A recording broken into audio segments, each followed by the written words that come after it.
I gotta say, I would never in a million years think that I was going to be recording a podcast with a curse word in it, sponsored by a fortune cookie company in the Museum of Ice Cream. But here we are today, and I have to give a big shout out to Open Fortune. Open Fortune created the world's most creative ad canvas by the fortune cookie you know and love, creating partnerships with over 47,000 restaurants, 99% of zip codes, writing the fortunes, putting brands on the back. These bad boys are what college marketers and marketers all over the world are talking about, from Chime to Duolingo to Zelle to Northern Arizona University. They run the gambit. So thanks for renting out the Museum of Ice Cream and making this possible. Here we go. So, hey everybody, and welcome back to How the Fuck Did You Get That Job? The show where we explore the unexpected and inspiring career paths of industry leaders, and where I, your fascinated host, delve into the details of their journey. Today, we have the privilege of talking to Gabriel Welsch, a seasoned expert in the realm of academic marketing and communication. Gabriel's academic foundation is rooted in English, with both a BA and a Master in Fine Arts from Penn State University. Go Lions. Nittany Lions, that is. Furthering his educational pursuits, he attended the Institute for Educational Management at the Harvard Graduate School of Education. Gabriel's professional journey is as rich as it is varied. He started as an English lecturer at Penn State University, a role he dedicated 7 years to. His path at Penn State then evolved, leading him to become the assistant to the dean for advancement at the College of Liberal Arts. But his story doesn't end there. Gabriel moved on to Juniata College, where he climbed the ranks to become the VP of Strategic Communication and Marketing. Now, he brings his wealth of experience to Duquesne University as the VP of Marketing and Communications, a role he has been shaping for nearly 5 years now. So, Gabriel, how the fuck did you get that job? My most recent one, well, I interviewed for it, but... There we go, podcast spot. Okay, bring it home. So the question, I suppose, goes to the roots, right? Yeah, so let's go all the way back. I mean, when you were growing up, right, most kids don't say, like, I want to work in academic marketing, no, right? I tell people, nobody has a vice president action figure. Exactly. And I did not. I didn't know what I was going to be. Yeah. I thought I would, and I've been terrible at career planning. In fact, I worked in the horticultural industry for many years, through school and through grad school as I pursued my MFA. Mm-hmm. And my hope was to become an English professor. I studied creative writing. After a poor start in plant sciences, I was convinced by an advisor that was not the best path for me. Mm-hmm. He knew things that I didn't, so I studied English. And was that, like, always even as a young kid, a passion of yours was English and literature? Yeah, I read a lot. My parents kept a house full of books, encouraged us all to read. When they found out that my friend had to do a weekly book report before he could go out and play, his parents were professors at UMass. There you go. I suddenly had to do a weekly book report before I could go out and play. There you go. So it instilled good habits, though I resented it at definitely the time. paid off in the long term. Went to school, studied English, and when I was getting my Master's of Fine Arts, I was given an assistantship. Typically, when you have a teaching assistantship in an English grad program, you help teach freshman English or something, and I thought that's what you need to be a professor, and so I thought that's what I'm going to do. Well, my advisor got me an assistantship, but it was doing... And for those who don't know, an assistantship is...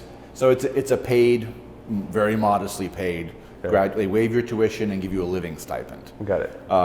It's usually very, very low, but the idea is then you're doing a little bit of work, your tuition is waived, and you're able to go to school, not quite for free, but at very low cost. Mm-hmm. And so otherwise I'd have had to pay. And so this assistantship was in the marketing office for the College of Arts and Architecture at Penn State. At the time, I did not behave very well, and I told my advisor I was not very pleased with this decision, because how would I ever become a professor doing this ridiculous stuff with writing press releases and copywriting and doing ad stuff. And then when that assistantship was over, I was taken to a Penn State division meeting. My boss, without my knowing, stood up and said someone needs to hire him, and someone stood up across the way in the Liberal Arts College and said, we will. And that was how that started. So you got your break, and what were you doing at that first job? So I was half-time in the English department teaching as a lecturer, and then I was half-time as a writer in the dean's office doing PR and editing a magazine and so forth. And through a variety of moves, I was given more responsibility. And then about, 5, 6, 7 years into it, the teaching, I was doing my best. I was doing my best in the office, but I felt like I was getting a B in both jobs, and I wanted to get an A. And I had to decide. And the academic job market for English was not very good. I had a family, and so I went to the administrative side and worked I did a lot of advancement coordination. For your viewers, listeners who don't know what it's fundraising. Yeah. Right, and so I managed donor relations, alumni relations, just different teams, stewardship of gifts, and so forth, while the director managed the on-the-road fundraisers. Mm-hmm. And before we get into fundraising, and I want to talk about fundraising and the fun stuff that goes behind that as well, but it seems like you had a passion for writing and stuff. Like what about writing really stood out to you? So my mother likes to tell this story. So when I was young, apparently at some early age, I wrote down in kindergarten or something on a crayon that I wanted to be an author. And I had always written when I was a kid. I wrote through high school, and I still write today. So that's been a constant. There you go. Yeah. And could you see yourself at some point, like writing a book potentially? I've published 5. Oh. Yeah. Wow. So, All right. Well, we need to check the research department and fact check, get the books in there. But that's awesome. That's awesome. So fundraising. What is fundraising, right? And what are things that people don't understand about it? From again, most of our listeners, 18 to 26, probably have never been in a fundraising role, but hear that word a lot. And what does it mean to universities? So for higher education, fundraising, a lot of people's misconception is that we go and ask big donors for giant gifts that they just give to us to do with whatever we please, and that we can, as long as we go out and court them, we can get them. It is much, much more complicated than that. And in fact, most fundraisers would take issue with the notion that we're asking for money. We're not. What we do is we find those alumni and those friends, which can be sort of local government, can be people who took a few classes here and never graduated, people who may work there, who believe in the university's mission, public or private, and want to support it in whatever way they can. And they usually get started by, they might give to a general scholarship fund which supports students. They might refer students. They might go to a career day or something like that. They may mentor, whatever, they get involved. As they realize that they want bigger things to happen, they will often then say, well, how can I make that happen? And a good fundraiser's job is to know these people, work with them over years and sometimes decades, to say, how can I help you, David, make your dreams for Duquesne University happen? Mm-hmm. And most people, if they're working with a fundraiser who understands things, we will ask, well, if you want to do this, it's going to be that. Here's how we can structure maybe an annuity, maybe in cash, maybe in your estate. There's ways to get done what you want to get done. Mm-hmm. Help me help you, right? So it's less of well, you need $1 million for a thing. I mean, that happens sometimes with people who can be frank with, who are close enough. But it really is about developing relationships, having a vision, and having people see that vision and want to contribute to it and be a part of it. So what have you learned through that process of contributing to that vision, showing that vision, storytelling that vision, and then ultimately, using that to, find success for your university? So what I've learned about it, I guess, is it doesn't all come down. It comes down to storytelling, and it comes down to persistence and listening. So you have to understand the story of your institution and the story of the person you're talking to, right? So you have to be able to say, if you do this, this is going to happen. These are the good outcomes that are going to happen. And I privilege storytelling because it's the way I think. I'm sure others would use different terms, but it's when you tell a powerful story or you listen to someone else's powerful story, those things come together. Additionally, the persistence is that you're always there. And when you have enough of these things aligned with your institution's story, enough contributions coming in, enough difference being made, then people want to continue to give to that success. There's a saying in fundraising that you don't talk about needs because for whatever reason, people tend not to want to give to need. They want to give to strength. They want to give to something that they see succeeding in the ways that they imagine themselves to succeed or how success can happen for others. Very cool. So I want to talk about your moving on from Penn State, right? Penn State is obviously such a great institution. Everybody knows it, right? And is it before it's Juniata? Juniata, you got it right. Yeah. I got it right the first time. But what made, more of a challenger school, Juniata, the right place for you, and a challenge that you wanted to take on? So I learned about Juniata, and it was going to be a big jump for me from going to working directly with the dean at one of Penn State's many colleges to being the chief communications and marketing officer for a small liberal arts college. And I didn't know at the time how meaningful a transition that would be. It just seemed to me a good challenge. Sure. Plus it was And how'd the opportunity come up? There was some recruiting. Cool. I was identified and I applied. And I applied late, but they made room for me. And what's funny was the first round around, they didn't hire me. Yeah. They hired another person who then mysteriously disappeared. I'm not exaggerating either of those words. And they called What a story. They called me back a couple of months later, and I said, well, there could only be one reason you're calling me. What went wrong? And through a series of conversations, I was then hired. Wow. That's a first that I've heard on the show. Well, whenever somebody tells you, well, we'll keep your materials for sake something comes along, listen to them because it just might happen. There you go. So So it happened. So I went back. Okay. And I was hired, and I became the assistant vice president for marketing. And what are the pain points they're looking for you to solve?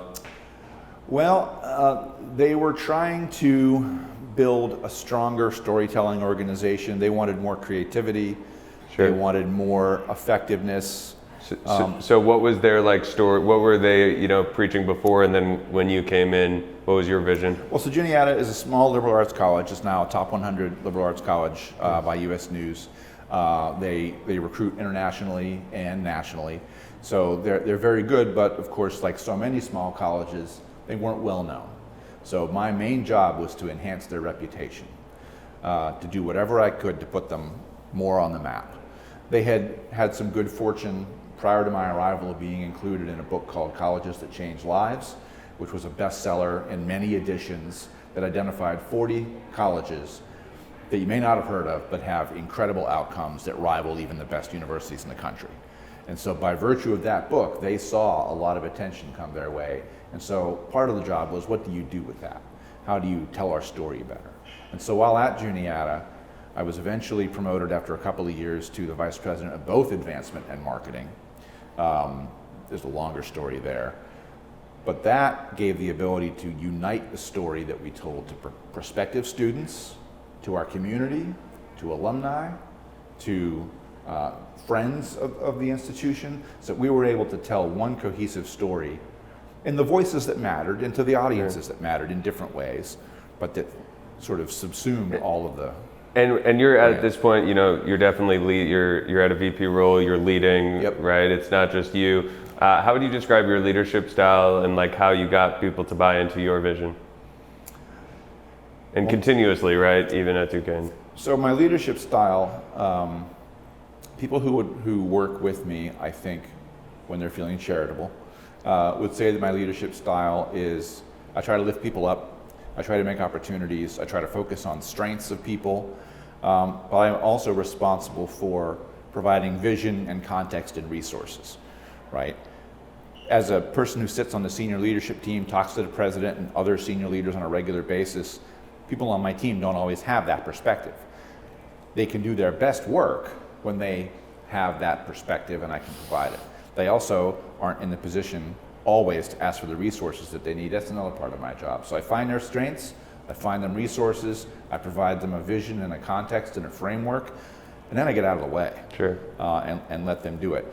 And then crucially, we do the research and the analysis, the metrics, and communicate back to the senior team, back to the campus, what those successes look like, why we know they're successful, and what we're obligated to do next because of those successes. Mm-hmm. And how do you find that the right story and how to differentiate yourself, right? Because in college marketing, right, a lot of students have a ton of choices. They're Right. bombarded with advertisements, right? What's one thing that you've done in the past, or see how the game is changing? Well, one of the things you do is you do significant constituent research, which is costly, but it's necessary. Otherwise, you're not going to find a college or university on the planet that's like, well, we have shoddy facilities, our faculty don't really care that much, and our students are kind of average. Yeah, nobody says we're the No below one average. says that, right? The average college. Right? Yeah. They're all the best, and it's a family, and it's a community, and all that stuff. So you need to define what that really is. So we've done brand equity surveys routinely where I have worked, both less so at Penn State, both at Juniata and at Duquesne. We've done a variety of surveys of admitted students. So admitted students, both those students who chose to come to your institution and those who didn't, and see if they perceive the place the same way. Oh, interesting. Right? So they may perceive, yes, you are a tight-knit campus, and that's not for me, so I didn't go. Yeah. Or you're a tight-knit campus, and I decided to come. So either way, you get that. And so then when you get that research, you look for the differentiation. And the thing is, no university is truly unique. We all have a lot of similarities. You just have to find out how distinct you are from the people you compete with the most. Mm-hmm. And once you find that, then you can leverage some distinction. So we're moving on to Duquesne, right? What were those distinct factors that stood out to you that really separate? Well, I sometimes university? joke that Duquesne, well, here's one of the things. Duquesne is big enough that you have all the opportunities of a research university located in an urban core, and all the connections with alumni nearby and scale that allows you to do all kinds of interesting things. All sorts of programs, faculty who are doing research, many of them leading their fields. So you have all that, but it's small enough. It's about 8,200 students. Yeah, That you can make those connections with your faculty, students, staff, one another, that are more typical of a small liberal arts college. So I would joke that between massive Penn State and small Juniata, Duquesne was sort of like a Goldilocks school. Yeah. Right? No, I remember. I mean, I went to Syracuse, which was 15 grand, or like 14,000 students, but I didn't want a school bigger than that, right? Because so it's fun to like find that middle-sized school that still has all the great things about a big university. But my dad also went to Hobart, and it was like, you don't want to do that because you're going to know it's high school all over again. Right. So it's cool that Duquesne is able to bridge that. So at Duquesne, right? Was that the story that they were telling you on why you should join, or what did you see that made that the right opportunity for you? No, I think they were leaning strongly into their mission, which is a noble one. Did you just say mission or admission? Mission, Okay. leaning into their mission. Yeah. And they're the only institution in the U.S. that was founded by a Catholic congregation called the Spiritans, who are a missionary wing of the Catholic Church. Mm-hmm. Their whole reason to coming to Pittsburgh and to many other places on the planet is to help people who are marginalized for one reason or another. And for Pittsburgh, it was they saw immigrant populations not having opportunities in the burgeoning businesses of the day in the 1860s, 1870s. So they came and they built a university as a way to make sure that people had access to opportunities that they had otherwise been systematically shut out of. And so that service mission continues to this day. Mm-hmm. Right, of going out into the community, doing things to help those who are marginalized, walking alongside people who need us. And it's interesting, when we did some of the research around the brand for them when I first arrived there, we did a huge research project with our community to see how we were perceived in the community. And there's a number of universities in our city. Yep. And one of the telling comments that I think goes back to the mission was, when XYZ University is involved, we feel like we're being studied. When Duquesne is involved, we feel like we're studying together, right? That's a very different vibe. Sure. So that mission attracted me. So one of my jobs, though, was to help animate that in a contemporary way for a variety of audiences. So we did a brand study to build on that core, that wonderful attribute of being this regional asset, that not too big, not too small, that distinctive mission, and then translate that into something that would be attractive to not just future students, but sort of remind the alumni what their university is and the ambition that comes with it. So while it's a very modest, service, selfless goal, it still has an ambition to do so in a bigger way. Absolutely. No, that's huge. And when you're marketing to, so you're marketing to families, right? Right. At least for prospective students, right? Are you because those age range, right? It's a 17-year-old kid, 16, 17-year-old kid, and then 15. Even 15, right? And then family members, mom, dad, uncle, aunt, who 40s, 50s, either 30s, 40s, 50s, right? Right. Those are two different markets. And do you see the parents as the decision maker or the group as the decision maker, and how do you make marketing materials for both? So great question. And so, when I went to school, I'm Gen X. The parents were sort of part of the decision, but it was a little different. They are now, in 90% of cases, the parents are a huge part of the decision. And increasingly, and this was a point made yesterday in one of the panels at AMA, the grandparents, because for millennial parents whose kids are now growing and starting to look at college, the grandparents often were the caretakers, or at least some of the caretakers at some time. So they're very invested in their success as well. So we do have to think about, how are we putting ads in the market for a TV audience? And people might say, well, kids don't watch TV. No, but their parents and grandparents do, right? Whereas we might do some things on social. There may be some platforms people think are dead, Facebook, but that are still very active for some generations. Well, at the same time, you need to be on places like TikTok for prospective students. So you really need to be in multiple places, same brand, catered to the different audiences, not cheapening the brand, but just expressing it in a way that's clear in ways that those audiences value it. And what's one ad campaign that you guys ran that really excelled, that maybe you did expect or didn't expect for Duquesne? Well, when we first redid the tools that we use, our brand platform, after the research we got, and the basic promise there was, it's time for bigger goals at Duquesne. Yeah. The first ad campaign we ran about that afterwards, which had been the first major change in some time, had much more talk about how it's our joy to help you discover what you're good at and why that's good for the world. And I don't know a lot of colleges that start on the word joy, but for us, that came out in the research. When we reintroduced that into the market, we had 20-30% jumps in conversions immediately. Huge spread. Alumni were talking about it. I was in a cabinet meeting not too long ago where our CFO challenged us and said, hey folks, it's time for bigger goals. We need to do. When your CFO is quoting the brand at you, sure, you got it. Yeah, that's huge. I'm putting the pieces together now, but we actually had, you're the second Duquesne, professional who came on the podcast. We had Jordan Rooney, the guy who was the NIL guy. Yeah. Were you part of bringing him on, or? I was not. So the athletics brought him on, but he was a great get for us. Yeah, I thought that was so cool. But I had him on super early because I used to do some work with him. Yeah. But for listeners, Jordan was the first NIL coach for college basketball, or college in general? I think he was our NIL coach generally, and that was his area of focus, because that was where generally those contracts were. But I remember Duquesne getting a lot of hype from that, which is huge, and I'm sure it helped the athletics program and some sets as well. So we jumped in a lot about Duquesne. We talked about Juniata. Tell me a little bit about you, personal life. What are you super proud of, over the last couple of years, and what are you looking forward to? Well, I'm proud of my family. I have 2 kids and a wife, and that's been an enduring source of comfort. There you go. And pride. In fact, my older child sent me a screenshot today that she requested a song be played in the student union, which is an on-running family joke, which is too long to get into. So there you go. So I'm proud of them on the regular.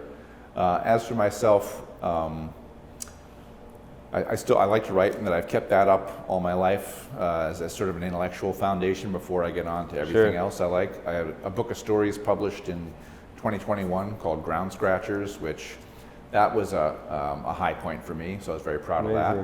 I still like to garden, so I garden around the house. Renaissance man. Yeah. Well, I'm a homebody. Yeah. So you won't find me out doing a whole lot outside of the house. That's awesome. Well, I appreciate you joining us. Well, thank you for inviting me. I have a lightning round question that we're going to hit, and we'll wrap up. Can I say one more thing? Yeah. I'm extremely proud of the teams that I've worked with throughout my career. Some of the people who I hired as staffers are now cabinet members at other institutions, so I'm enormously proud of them as well. Very cool. Very cool. Well, kudos to them. Give a couple shout outs. Well, Jenna Kaysen at UVA Wise. My AVP at Duquesne, Patty Swisher, couldn't do it without her. Luke Frigello, who's now an alumni relations director at Mount Aloysius, we hired as a as a videographer. So those are three that spring to mind immediately that I'm enormously proud of. There are many more, and if I've forgotten you, I'm sorry. But I didn't expect the question. Here we go. Well, I love giving shout outs to everyone, and we're going to have some of them on the podcast. All right, so without lightning further round. ado, let's hit the lightning round. Before we answer the quick question round, just got to give a big shout out to Open Fortune, one of the world's most creative ad canvases, bringing us to the Museum of Ice Cream today, and just got to give a big shout out to them. So without further ado, let's open up a fortune cookie and see what we get in here.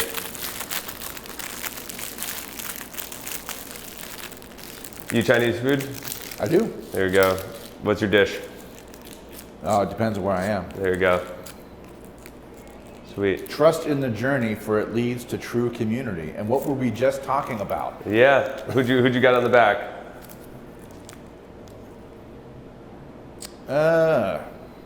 Illinois State University. There you go. I'm at that age where I need, lenses or. Yeah. I love when the fortunes have to do with exactly what you're what talking did you about. get? That's how mine says a new skill will allow you to soar to new heights, and then Duolingo. All right. So time to learn. Duolingo's in Pittsburgh. Yeah. Oh yeah, Yeah. they are. Pittsburgh. I love Pittsburgh. Pittsburgh's a great city. Yeah, I spent a good amount of time because I had a couple clients on the Steelers there, and it's cool. It's gritty, Yeah. All right, sweet. Let's hit it. Person you most want to sit down to dinner with, dead or alive? My maternal grandfather. Favorite city in the world? Pittsburgh. Is it okay to sleep with socks on? No. Favorite romantic comedy? Ugh. The Princess Bride. Favorite Penn State grad? My wife. Favorite Duquesne grad? My AVP. In 40 years, what will people be nostalgic for? Time. That's deep. In one sentence, how do you sum up the internet? Oh, the internet is a wasteland that occasionally is helpful. I like that one. That's one of my favorite. What's the worst advice you've ever been given?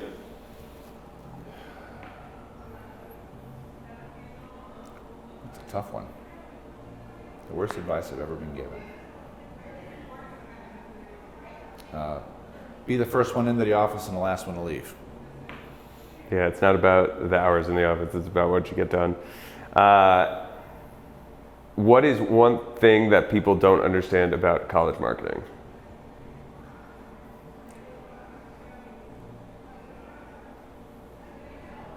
One thing that people don't understand about college marketing is that we have not just a 3-year sales cycle for that first time to college student, who is the minority of the overall college going population, by the way.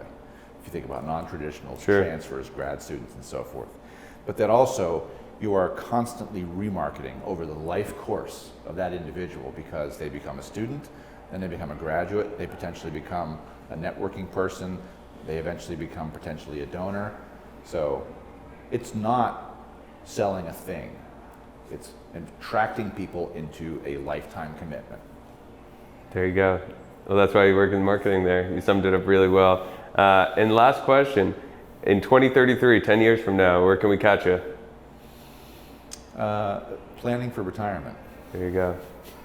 Well, I hope that's enjoyable, and I hope you reach that goal. I do too. Gabriel, it was wonderful to have Thank you. you. Thanks so much for coming Great on, to man. be here. Yeah. All right. Sweet.